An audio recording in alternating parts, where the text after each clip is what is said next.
those areas that I had the opportunity to debate or realistically just be interviewed by various media's aspect of it, I learned a few more things, from the standpoint, because now these people have to respond. Right. And I'm listening to how they respond to the questions that are being asked by the media. Okay, and those were some interesting things. Some of the things that was kind of interesting about the whole issue with the homeless.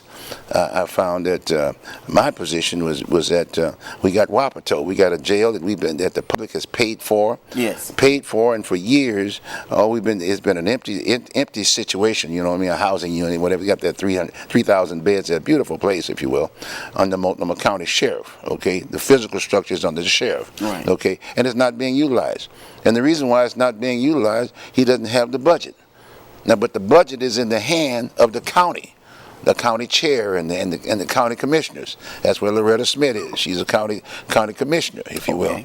And Deborah Kafori and others, and Jewel Bailey, who's one of the mayoral candidates. He sits on that council too. Okay, but the bottom line is that the place could have been open a long time ago. But the political and the politics prevents that from doing that. Yes, so we've been paying to have a place sit empty. That's right. With 3,000 beds. With 300 beds. 300 beds. But you can build more beds. You could build more. It's a beautiful city. There's a lot of land, etc. You could build more area. So my point here is that as far as the homeless, my position is that, okay, fine, let's take the homeless, the people on the street, off the street, and put them in Wapato.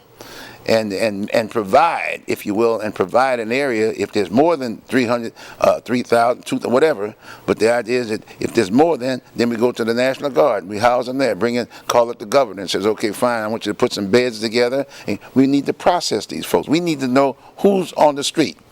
You'd be surprised, and I've been going around, I've been looking for folks, I've been looking for vets like it's going out of style, and I couldn't get any of the commissioners or the city to share with me just where they were. I wanted to find out whether they were safe. Yes. See? Yes. And I wanted to find out whether or not they had any benefits. You know what I'm saying? And the way you can find the benefits is that right up front with you, in all due respect, we used to have an ID. When I was in the Marine Corps, we had an ID number that you had to remember. Okay, right. But under today's military, all you need is your Social Security number, and they can remember that. They got to know. They got to have that. Right. So even if a person is booked, they got to identify their Social Security number. Right. Well, under the system, why can't they put just a chip in a computer, and so when they're coming in there to get booked, they can say, boom, put it in this computer, and if they're recognized as a vet, guess what? They can check him out. Makes sense. Okay. Now, my question is that Wapato would be utilized for people that isn't locked up, right? Right. It's a total. It's not a lot. It's a processing concept. So you got to get them off. You got to bathe them. You know what I mean? Get them to the point where you can ask them those various questions. Are you a vet? Where you're from? Are you on Social Security? Just are you mental illness? I mean, the whole idea. This is not a quote a permanent lockup. This is a processing place, because a lot of those folks on the street, you'd be surprised the number of the folks that live out in the community throughout the city of Portland that just want to hang out. I mean, seriously, they just want to hang out. They got a place to go, because I remember this one particular person. He happened to be a white guy, Caucasian guy. He said to me, "Oh no, right on the Burnside Bridge." I was talking to him, and he said, "Sir, no, I'm I got a house out there, but I just have to get away. I got to get away from the house. You know what I mean? I'm getting yelled at and this, that, and the other. So I just get away. And I'm just sitting out here, and I've been out here for a long time. But I just leave my house and come on down here and hang." Now, where is this, where you were speaking about hanging? Hanging down in Old Town. In Old Town. Old Town, right there, right there in Old Town, the Burnside Bridge and the like and whatever. And then I used to, what I was doing just to make sure that we document this stuff, I had my person who was helping me out, and I asked him, can I video your talk? I said, well, no. I remember I saw this black woman, and I was interviewing her, talking to her. She said, well, I don't want to show you my face, because I don't want my family to see me out here like this. Okay. You see what I'm saying? And I respected that. You understand what I'm saying? Now, was there a situation where she was in need, or she felt embarrassed, or what was it? Well, the same thing. All of a sudden, she had some problems at home. Okay. And she was thrown out of the house for a while. You know what I'm saying? Things happen. Okay. People walk away. But I want to relate to this Wapato yes. thing. if they're going to process people through, Right. so it'll give them somewhere to go, to be out of the rain, to be out of the snow, Yes, yes, out of the bad yes, weather, yes, yes, and yes, be safe. yes, So from yes, harm, yes, yes, rape, yes, men or women. yes, that's people yes, who very not- much so. Don't make Yes, no difference very who- much so. Who, who behind they go Yeah, that's after. right, that's right. So I'm just saying that it's very important that they have somewhere to go. They have a to. building sitting Sitting there. empty, Say- looking for people to incarcerate. That's right. And they can't use the marijuana. That's scam right, that's right, that's to right. incarcerate That's people. right, that's right. So this would make a fine opportunity for an existing building to be occupied. Exactly. You know, in all due respect, Cecil, it's inhumane. Yes, When it's that big rain we had that day, I was going around walking or whatever. Right. I mean, those places, people had nowhere to sleep, man. I mean, it was in the cover, but it was all the rain was just falling on them dirt and all kinds of stuff. It was just horrible. And it wasn't safe. It wasn't safe at all. Yeah. You know, a lot of these folks, in all due respect, they got weapons. You know, they get the shootings and they get fightings and all kinds of. It's insulting to allow those folks to be out there like that. Right. It's wrong. It's wrong. Right, absolutely. It's wrong. And that was the other thing about again, like I said, I told you at the beginning, I said, part of my platform is make sure this place is clean. Absolutely. The city of Portland is clean Right. and safe. Right. You got my point? Okay. And that's one of the reasons why I'm focusing. The idea is not to, quote, just arrest them all. No. They need to be processed. They need to be taken baths and showers and find out if they need the medical contentions, all that good stuff. But the idea is who's on the street. If And you're a then- veteran, you have mental illness, well then you need to go to a place, blah, blah, blah. So that's the issue, okay? Well, how and long the will solution, they be able to stay there? well, right up front with some will just leave right off the bat. You know what I mean? And the other one, then there's some, there's a lot of drugs on the streets too, see? You know what I mean? And they got detox centers. They got private, in some cases they've got public detox facilities, if you will, Okay. that they can go to. And what happens a lot of times, what I found out, person goes in and they get clean from it. They get a shower and all that, clean this, that, and the other. And basically they're taken away from the drug for a moment. Right. See, take away from the drug for a moment. And then they go back out in the street and get right back into it again. Yes. So you ask yourself the question, wait a minute, something's wrong with this process here. Well, who's making, where do they get their drugs? Where does the money come from? Some cases, I was talking to one of the supervisors over there, as one of this private entity. She said, well, sometimes they go out and they peddle. You know what I mean? They're out there peddling, if you will, picking up money on that, picking up cans, anything they can do, breaking in cars, doing anything they can to get that. And drugs are cheap. You'd be surprised the variation of drugs and whatever that's out there on the streets and whatever. So then you ask yourself the question, well, wait a minute now. What if you took the drug away? And over there, when they go through that detox center, they take the drugs away. And for that short period of time, they're clean. But the thing is, not being able to go to the next step is as if to say, there's a lot of money. You got to follow the money. You got to follow the money. Like, for instance, the Metrodome piece where they give you the free needles. Give you the free needle and they shoot up, see? So my point is that when they shoot up, they say, well, we want to give them clean needles to shoot up because we don't want them to catch the disease and this, that, and the other. AIDS and all that. Yeah, but the bottom line, when they get through shooting up, they just throw it on the ground. Right. And they throw it in the park. You got kids out there in the park. You got animals and this, that, and the other. But then on the other side of the corner in the old town, you got some cat picking up the needles, the old needles, and selling them. When they're sitting out in groups, you know what I mean, around the fire, whatever. Say they just, hey, I need one, shoot up, whatever. And you say, wait, you got to be kidding me. Yeah. So then you follow the money. So who's providing the needles? Well, who's paying for the needles? You are, taxpayer. We pay for that. It's a service. Don't get me wrong, it's a service. But my point is that if you take the needle away, that's one step of one of the drugs that's out, one of the many drugs that's out there. You get that out the way because you don't want to have that situation out there where you're throwing stuff out in the parks and people are sitting on it or kids picking it up or like this summer, you have a lot of kids barefooted and this, that, and the other. So my thing is that I think they should just take the needle away. Well, you still got this other piece over here.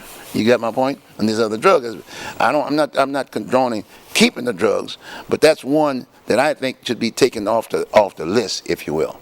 I think that would help the situation out at all. Now, I haven't gone through all the others yet.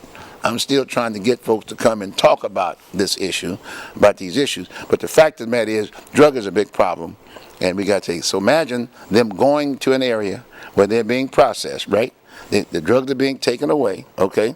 If they're in need of being detoxed for a longer period of time and things of that nature, let them stay there. See what I'm saying? Let them stay there. But would my question is, would that mean if they be locked up or in lockup or what? Well, no, they'd be sleeping. No, they'd be sleeping there and this, that, and the other. My point is that, in all due respect, you got to contain a contained kind of an area. The thing you got to be cognizant of the fact that, let's say, for instance, if you take them in there, just like this woman was saying to me, she said to me, you take them in there, you take the stuff out, you wash them up and this, that, and the other, clean things up, you take those drugs away from them, and then we just release them.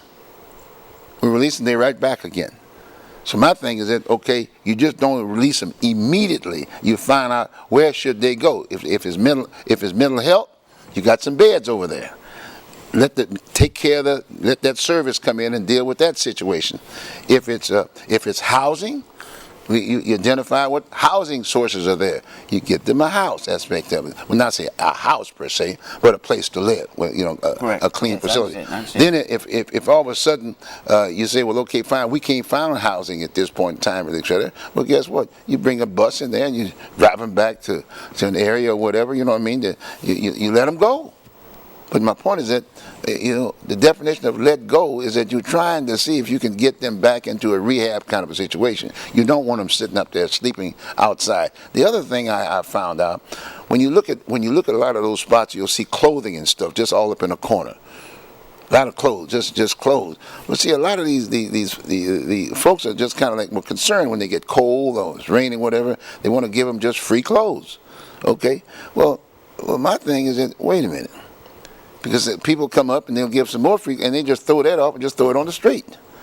See, my thing is that, well, what about, let's get, you know what Goodwill is, GW, right? Goodwill. What if Goodwill got into the place, if you will? Meaning that if they want clothing, good clothing, if you will, and even take a bath, why not put a deal together with Goodwill where they can go over there and get a voucher and go in there and get themselves some nice, some good, clean clothes, but also have a bathroom there where they can wash up. He can wash up, either recycle the clothing cause they can recycle that clothing stuff. Right. Recycle the clothing and put something, not quote $500 suits and stuff like that, but a decent, clean suit or whatever's necessary. So my point is that a deal should be made, if you will, with the Goodwill industry. Why not? But they can take that shower. Take that old clothes off, put it over here for recycling, and then go in there and shop and get themselves a clothes. And eat too at the same time. I think that would be a good deal. That would be good. You know what I'm saying? Nice. I think Goodwill should be I know they hire a lot of people. Yes, they do. Or they're handicapped and things of that nature. Right. Goodwill Energy take people in. And there you go. They help them find jobs. That's right. They housing, everything. Housing, and get all kind of information. Yep. But how about the people right now that need somewhere to go right now? Well, that's what I'm saying. See, Yeah, we could deal with Goodwill. They're already doing it. Right. So that's one source. But there might be other services similar to that. You got my point? Okay. So that's the other thing that we all know, we need to know as taxpayers. Okay. What services do we have out there? Right. Whether it be housing, food, clothing, just right down the line. Or mental health deal. We need to know. I want to know. Okay. I'm the mayor. I want to know what's going on. I want to know what's happening in my city. All right. Because I got all these people sitting down here sleeping all up in the corners. In fact, I've even talked to some folks over here right off of Grand, MLK, some facility right at the metro area there. Okay. And they got some facilities there. And the guy I was talking to one of the businesses there, and he was saying that they'll come in and sleep. They'll come and sleep in the corner there, and then use the restroom right there. Right. He was right there. Sometimes he say one day somebody just broke in his place, and he came in there that morning, and the guy told him, the one who had broken in his place, he was sleeping in the corner. He said, "What are you doing here?" He said, "What are you doing here?" Right. He said, "This is my place," and so some of them know the system. Say, "Well, you can't physically touch it because if you do, there's an attorney sitting on the side that will take care of it." You understand what I'm saying? Right. So you got those kinds of incidents, but the point I'm trying to make there is that I've been actively getting out there, trying to find out what is going on. Wonderful. And man, I tell you, it was so difficult going to the folks who we've elected to office to be able to deal with it. Well, I'd go up down to City Hall, knocking on doors. I knocked on all of them. I knocked on the mayor's door. I said, hey, look, I'd like to sit down and talk with you about that. I want to know where the veterans are. Because I'm an outreach coordinator, so to speak. Right. That's what I do. I just do that independently as a volunteer. Take them down to the VA and get their benefits. But guess what? Man don't want to talk to me.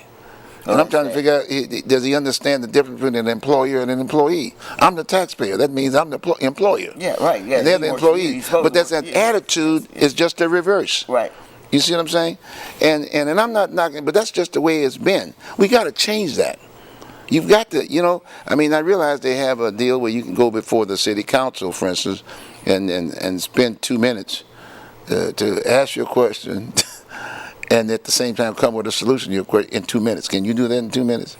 No, I don't think my complete answer. And then it has to be in the morning about 10 o'clock during the week. Right. That means you got to drive downtown. You understand where I'm kind of coming from? You're fighting traffic the whole 9 yards, right? That, yeah. And you got to park, and your park's going to cost you about $10 if you're parking the deal. You know what I'm saying? And you may be waiting for days. You never know. See, so that needs to change. They need to put those back in the community or something. Why not? Why not have the facilities there? They got the parks. We got agencies out there that they could open up and say, okay, fine, we'll meet with the folks. We got neighborhood associations, right? You got me? That's and that was the thing I told you as part of my platform, was I was going to divide the city into 4 different parts, right? Okay. Got me? And the whole idea is that they would, let's say, 2 neighborhood associations in each one of those parts, right? You got me? And so consequently, then I would assign a city commissioner to each one of those areas, okay? Okay. And it would be their responsibility to be kind of like the mini mayor. Okay. They would hold those kind of, come on in, let's see what you got to say, what are the problems, et cetera, et cetera, et cetera. And then he or she brings that up to the table, bring it up, and then at the same time, then they bring it down to the mayor's office, and then we put it on a list, right? And figure out how much money it's going to cost to solve those problems, because they got to come up with the issue and the solution. Right. Makes sense, see what I'm saying? Yes. And then after a while, then you put it on a big list, then you have a discussion for the city. And then after a while, you prioritize what the needs are, okay? If you got 10 items and you only have enough money for 8, then that's what you do. If you say, well, I need to, we still, they really want to do this other 2, we need it. Maybe it might be homeless. Okay, well, what we'll do, maybe we'll cut the budget by 10%. We'll raise the money through ourselves, because we just picked up a raise, there was just a raise just given. But my point is that let's take care of the problem. Right. Let's take care of the problem. Might go to United Way, for instance, and say, okay, fine, maybe some areas we might be able to raise the money through United Way. I used to work at United Way. And the bottom line with that is that nowadays under the United Way's criteria, they will dedicate the money to the issues that they identified through research. But today it's a different ballgame. Now you can dedicate that money wherever you want it to go. See what I'm saying? So I'm saying you go to the United Way, okay, fine, we got a homeless problem aspect of it. A lot of the businesses downtown and other businesses want to get this thing all squared away. Well, guess what? As mayor, what I'll do, I'll find out what it's going to cost to do that. You know what I mean? To take care of get them off the street. Okay? So I might need some extra money because my budget is pretty well there. So then they could donate that money to United Way to be dedicated to me, to the city. All right. You see what I'm saying? Yes. The key is that it can be handled now.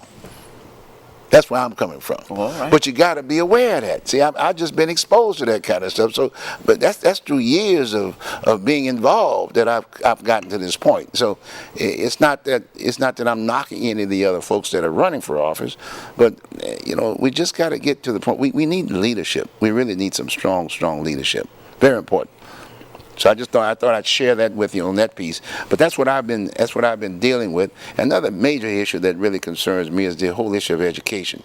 A lot of times people will say, well, would the city of Portland be involved with the school district, Portland Public School? Well, the bottom line, they talk about gangs and things of that nature and problems with the kids and whatever, or young adults, if you will, but they're still in school. And then they say, but then you think, well, wait a minute, when we were going to school, Voc Ed was there to a certain degree. Vocational education, meaning you had there was a mechanical drawing, there's carpentry, there's metalworks. I'm from that kind of environment myself. We don't have Voc Ed in our schools today, in Portland Public Schools. You go out in these other districts, they got Voc Ed. for everybody. It should be the same. We used to have it at Benson High School. Everybody wanted to go to Benson. Right. It should have been for every school. That's right. Every school. Because the bottom line is that if you keep these young people busy, because that's where they're there to absorb knowledge in a so-called contained or whatever controlled environment. So they're being taught something. So if all of a sudden a person is taking auto mechanics, and if they can't read, guess what they're gonna do? They're gonna read now, because I want to go to auto mechanics. Absolutely. And you got to read to go through all this, breaking down the engines and what tools you get, all these kinds of things, right? You got me? And then there was a TJ room. Remember at Jefferson High School? I still, because as a Marine recruit, I remember I used to go down to the TJ room, and it was kind of like a place to teach young people how to go get into the fast food industry. Okay. You know, for part-time work. You know what I mean? That kind of a deal. They don't have that anymore. They should have a TJ room in every school in this district. One a place to eat. You got to eat. Well, they just about wiped everything out, and the budget was there at one time, and then slowly but gradually the budget started to dissipate. Yeah, but guess what? I'd make a deal. I'd go to the Burger Kings and the McDonald's and those kind of folks and say, look here, tell you what, this could be your training component for your people that you need. And you set it up. You pay for it, because the bottom line, you'll benefit. Right. You see what I'm saying? Yes, but yes. you got to have somebody that has that background in business to be. You see what I mean? And you got to know how to do it, right? Absolutely. Is that fair? And so there are some solutions. You know what I mean? That's a very important piece. Voc is a very, very important piece. And I think the other thing is that people talk about the gang and this, that, and the other. Well, then now people will start dealing with those neighborhood associations. Will be dealing with the issue within their immediate area, Right. and people are very enthusiastic there because all the young people are from that area, right? And they'll deal with it. Okay. And that's what I feel. You know, so those are the kinds of things I've been learning about the piece. I gave you the youth thing, and then senior citizens. That's not even on the table for discussions. No one's asking the folks well, what about the senior citizens? No one's really seriously talking about the whole issue of gentrification. You know, even talking about they don't even know what it is. See, so those are some of the things. I have some concerns, and from the media standpoint, it's like anything else. If they don't have the background, they can't ask questions. Right. Is that right? You know what I'm saying? Because if you haven't had the exposure, you can't ask a question. Right. You see what I'm saying? Now, that's one thing. Now, the other side of the coin, from a national perspective, I know we were all talking about the issue of the national, the presidential race. And I guess you're familiar with the presidential race right now. But we're still in the primary. You know, they haven't selected from the two major parties, the Republican Party or the Democrat. There are a lot of other parties in that aspect of it. But the two ones that are sitting on the stage, as if we got people are running for president right now. Okay. You know what I'm saying? Yes. As if the big stage, the big show hasn't come up yet, right? You got me? But the concern I have about that, just recently, you remember the Willie Horton case? Remember that one? When Willie, let me see, I don't know, was it Dukakis or somebody who was running for president, and so whoever was running against him brought up the issue about Willie Horton. He was an African American that had done something, you know, someone had released. He was part of they released him. The person was out. Well, anyway, I just don't get it. But the Willie Horton does stick to my. But they used the black, if you will, so this person could take advantage of the other person running for president. You know what I mean? It's brought race to the table. That's what I'm trying to do. Okay. Brought race to the table. Okay. Well, now I'm thinking about today. I mean, just recently, on the Republican side there, Ted Cruz. He's one of the two top guys, Ted Cruz and Trump. And you got the other guy. I don't even know his name because he's really not in it. Okay. You just really got the two top guys are Ted Cruz and Donald Trump. Okay. And so they're vying, you know, they're politicking this, that, and the other. Well, you know, to me, I don't have any problems as long as they talk about the issues and solutions. Right. And the big issue is jobs. And the only way you're going to get a job here is to get somebody to build a factory to hire somebody. Right. I mean, you know what I'm saying? They talk about the folks that are outside of the country and how to get them back here and all this other good stuff. But that's the discussion. That's what I'd like to hear. When can you bring the jobs here so people can work, okay? But when you start getting on this fringe stuff and bringing race, and all due respect, Mr. Cruz did that. Ted Cruz just did that just recently. He brought up Mike Tyson. He said Mike Tyson had endorsed Donald Trump. Okay. And said that, well, now, and his position, Ted Cruz's position was, why would now he's being endorsed by some rapist. Yeah, Well, that's awful. Well, that is awful. I mean, for him to use that as a way, yes. Yeah. And but the other side, and we do have a problem with our criminal justice system to a certain degree. In all due respect, things happen to anybody, everybody. But my point is, the idea was, you do the crime, you do the time, right, and then you're whole again.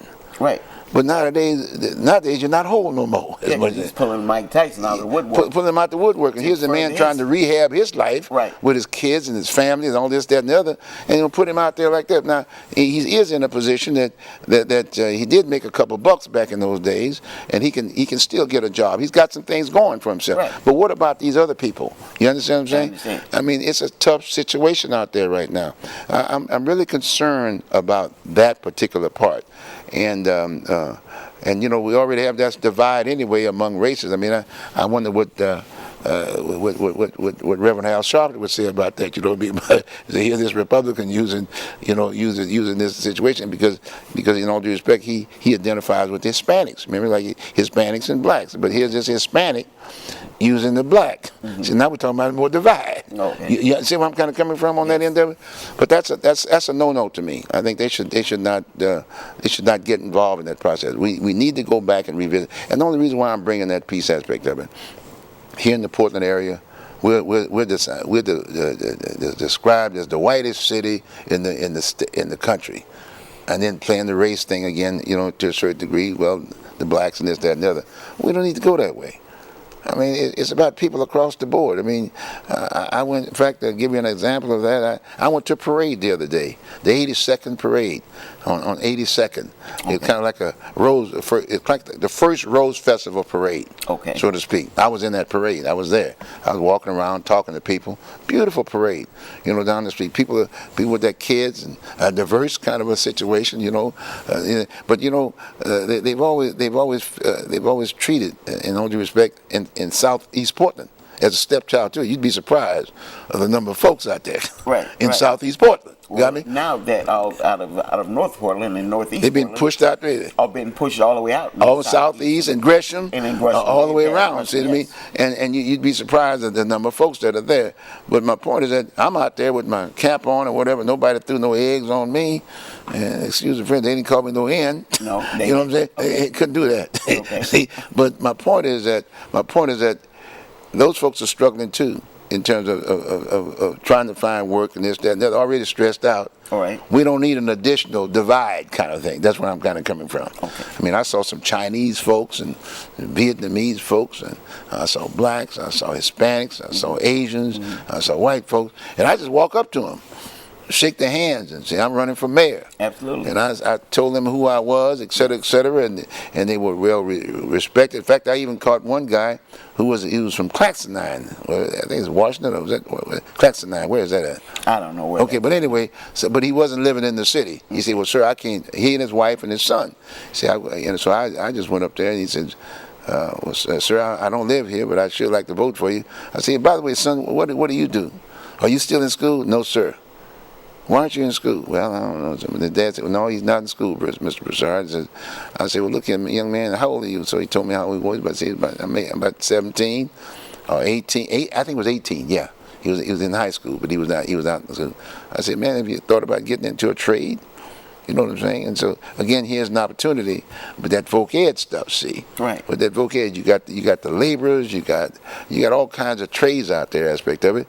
So if they had the trades involved in the school as a voc ed, because I've been in that business too as a contractor aspect of it, and when you think about a laborer, he's like a helper. Right. So like a helper. So be a helper for electrical, plumbing, iron worker, all this, that, and the other. So if they taught them, if they put that into the schools and get their apprenticeship and go through that and get that card, then they're in a position when they get out of high school, guess what? They got a job.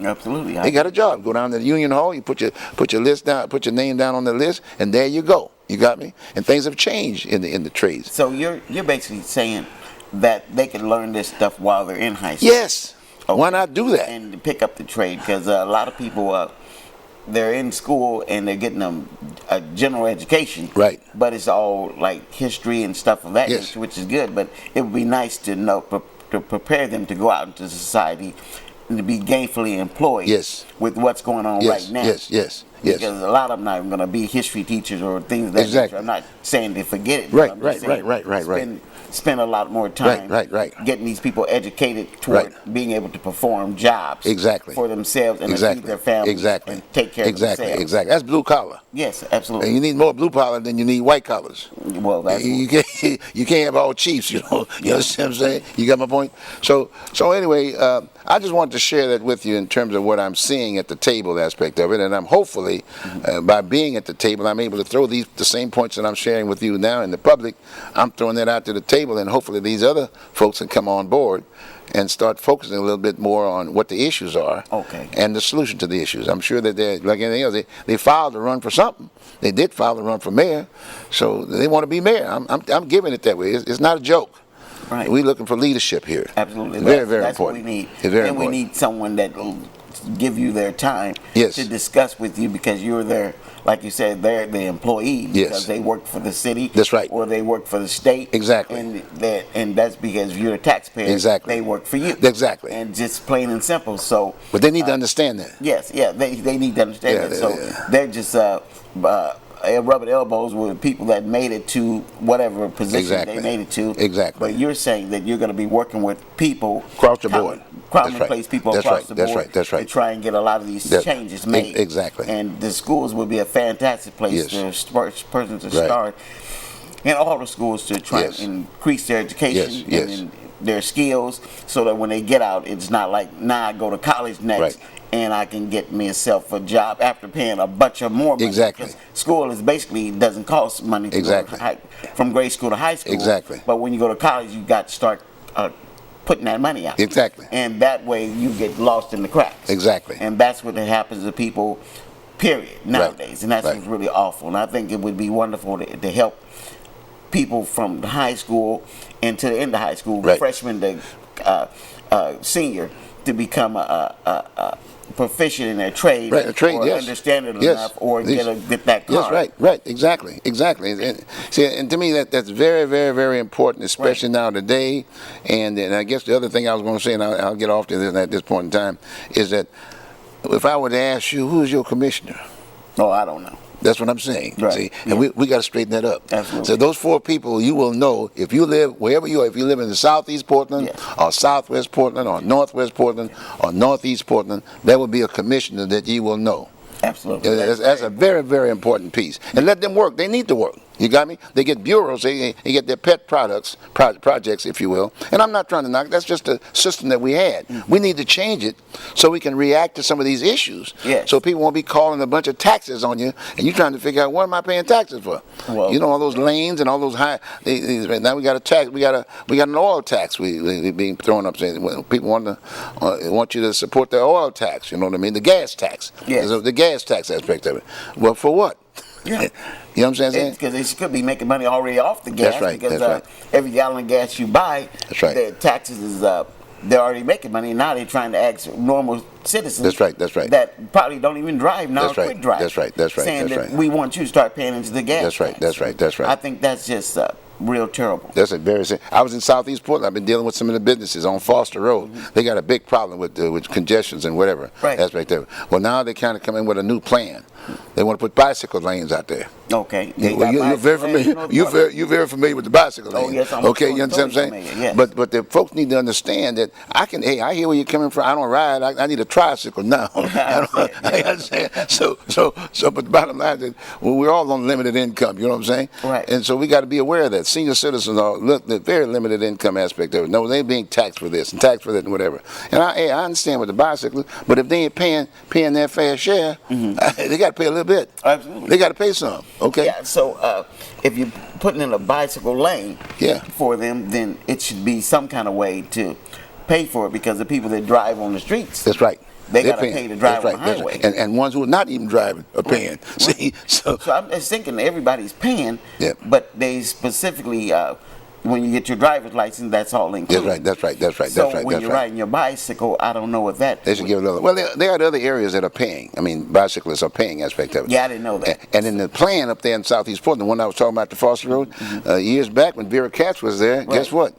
They had a plan. It's been about $1 million or so just putting that plan together. Oh my and God. bicycles going to be a part of it, the whole 9 yards. But guess what? It's just sitting on the shelf. Oh, that's true. See, I'm trying to take it off the shelf now and say, hey, we already spent the money for it. Let's go on and do it. Don't take those businesses off of Foster Road, because we already went through that in Northeast Portland.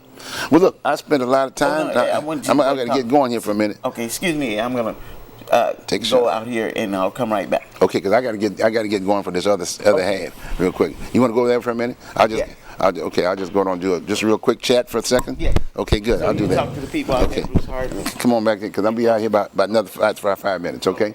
Well, folks, Cecil has a real good show here. We've been talking a little bit more about the mayoral candidate, the race. We got a couple of city council folks who are also running for mayor. Lanita Duke, by the way, who's running against Amanda Fritz. She's up, so she's an incumbent, so she's wearing two hats. She's a present city commissioner, and she's also running for office. And Amanda's done a heck of a job for quite some time. But again, like I said, it's about issues now. And but Lanita Duke she's got background for days. I'm very impressed with her. She too has been talking to issues for a number of years, about 30, 40 years. She's been on cable and she's had her own radio talk show and just on and on and on. And had her family were former policemen, their dad and grandfather. I mean, but a very knowledgeable person. You got a knowledgeable person across the board. But I know Lanita very, very well. And then you got the other. You got Steve Novak, who's running for a position, and you got Fred Stewart. You've got several other people who are running also too. I know Fred real well. That's why I'm bringing up the name, because not to say that these other folks have other ideas too, but I know Fred is well qualified in the whole issue of housing, because he's a realtor and he's been doing it for years. He's sold a lot of houses in the city of Portland, and he's very familiar with the landscape, and that's a very important piece, because people are trying to figure out, where are we going to build? Should we go high rise? Should we go low rise? Whatever. But you need somebody at the table that understands the whole business of real estate, because we are talking about housing, the lack of housing. How do they fit? How do we keep our stock that we already have? How do we not gentrify people who don't want to leave, who spent their livelihood, if you will, paying for their home, and now they just want to retire and stay right where they are. They've developed family and this, that, and the other, and so it's very important to have someone that can relate to those kinds of issues. So, and I'm not trying to be personal. I'm just saying, I'm just giving you my background in terms of who I know. And that's what I'm looking at. And I'm trying to listen. I'm trying to listen to the other folks to find out what do they know. Because at the end of the day, I got to pay taxes too. You know what I'm saying? So at the end of the day, I think all of us, for that matters, all of us, we're all on the limited income. Get me? And, and I want my wife to be able to walk down to the local store and shop without being attacked. Right. You know what I'm saying? And I don't like the idea of seeing veterans on the corner peddling and knowing they're not veterans. Right. You know what I'm saying? Or some human being sitting up in the corner with, just all dirty and this, that, and the other, and just a human being. It's insulting. So my point is that we need to do something. Yes, we do. And if I'm mayor now and I'm in the process of doing something, and we're going to keep this place clean. That's fantastic. And we're going to make sure that it's crime ridden. We're not going to deal with that. It's going to be safe. You understand? And especially our youth. We want to make sure they get the best education they get. And that's very important. Very, very important. Because they are our futures. Right, absolutely. Because if they're not being taxpayers, guess who has to pick up the tab?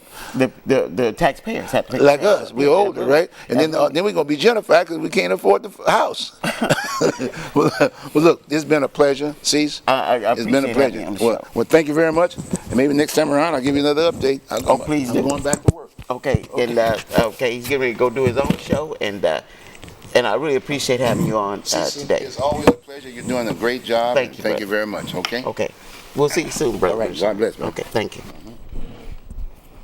All right. Today, I just want to thank you people out there and all of you out there that I hope you all appreciate having Brother Bruce Broussard on the show. He's running for mayor. and prayerfully he's probably said enough good information or shared enough good information with you to hopefully show himself worthy of being the mayor of Portland, or being able to perform whatever functions that the mayor performs. And that's what I'm really praying for, is that you people out there in TV land, that the mayor will help you get all the things that you hope get accomplished, to get those things accomplished.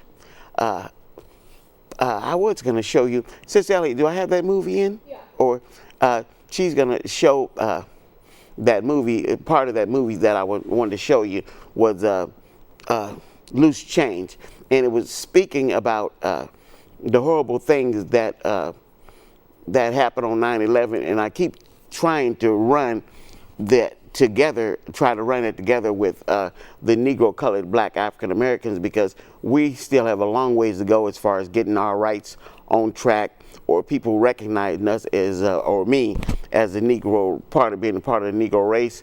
And my heritage is being washed aside or forgotten about, and I don't want that to be. Our Negro people have committed great success to this country, and they committed themselves totally to this country, and I just don't want us to be forgotten or be recognized as black, African American, or colored, or whatever the titles that people want to or attribute to that. But the Negro races did great things, and I don't want people to think that when they go back to George Washington, they try to use that as that's the father of our country. And I'm not trying to roll with that behavior or thought, because Negroes, when they came or was brought to this country, not against their will, but sold, or however it was, I don't care if Africans did it to us first, and then afterwards we came here, but it was because under slavery we were cutting sugar cane and picking cotton and doing all kind of horrible things, and there's a responsibility to all Americans to do what's right and just to the Negro race. And my Negro ancestors need to be remembered, and I don't want people just looking at it like they're remembering Martin Luther King's birthday because he was assassinated. So that's what we should be remembering, that he was taken down in his youth, or trying to remember Malcolm X because he was killed by black people. That would be the extent of the memory. We got people that did wonderful things, and the Negro race to go way back, and when they were slaves and they had to go all the way to Canada to get recognized as being regular human beings, because the United States of America didn't do that. And it's terrible, and I just would love for that 9/11 for people to pay attention, that they need to know that our government has done terrible things, and even to the Negro race.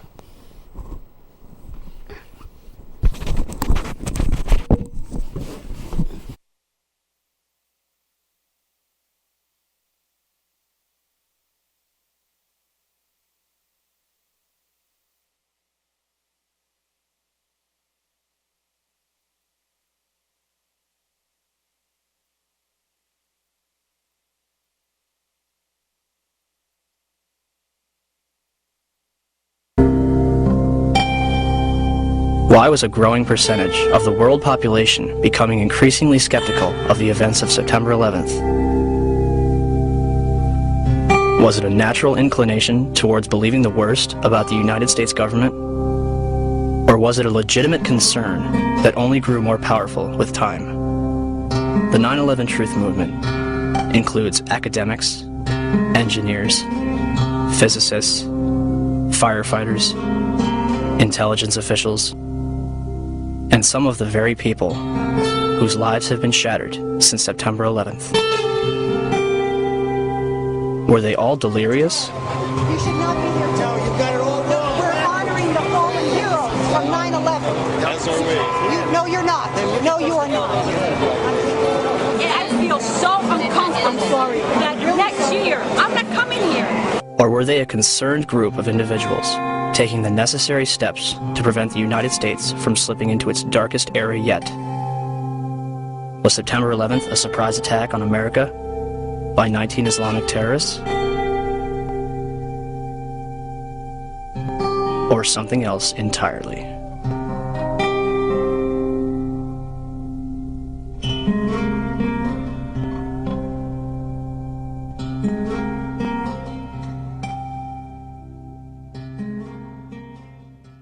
George Bush has spent an uncomfortable day with his people trying to explain away why he failed to pass on warnings the White House had received before September the 11th that terrorists were planning to hijack American aircraft.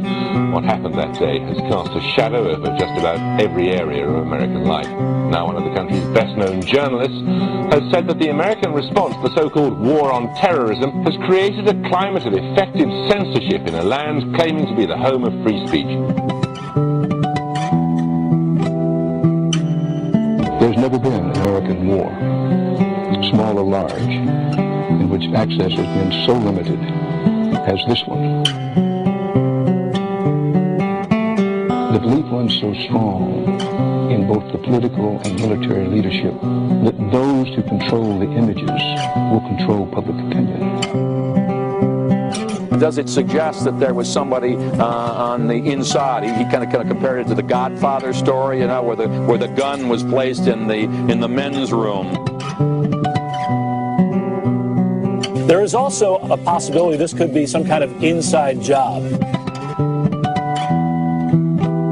May it have been an inside job? Might these people have gotten help from the inside? I was speculating about that along with others early this morning, but now there's a lot more evidence that suggests it's almost certainly the case. It's an obscene comparison, I'm not sure like it, but there was a time in South Africa that people would put flaming tires around people's necks if they dissented. The fear is that you will be necklaced here. You have a flaming tire of lack of patriotism put around your neck. Now, it's that fear that keeps journalists from asking the toughest of the tough questions and to continue to bore in on the tough questions so often. People let us stay out of our business. A country that hides something is a country that is afraid of getting caught. And in particular, this Bush administration, who is as tight with Saudi Arabia as you can get.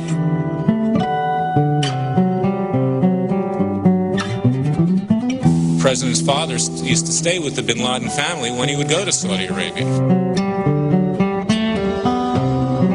In the past, though, the F.B.I. has sometimes made problems worse by ignoring or denying them. FBI management intentionally and repeatedly thwarted and obstructed my attempts to launch a more comprehensive investigation to identify and to neutralize terrorists.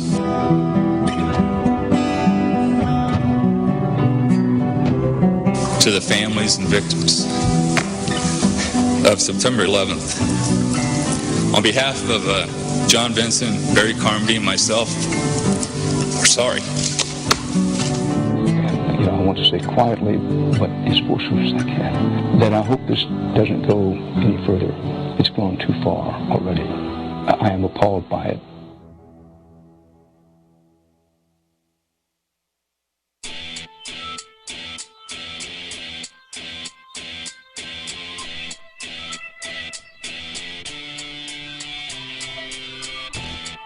On September 13th, the United States government declares that it has overwhelming evidence that bin Laden is responsible for the attacks. The Taliban offers to hand over Osama bin Laden if the United States can provide evidence. Our position in this regard is that if America have evidence and proofs, they should produce it, and we are ready for the trial of Osama bin Laden in the light of evidence. Are you willing to hand Osama bin Laden to the United States or no? No.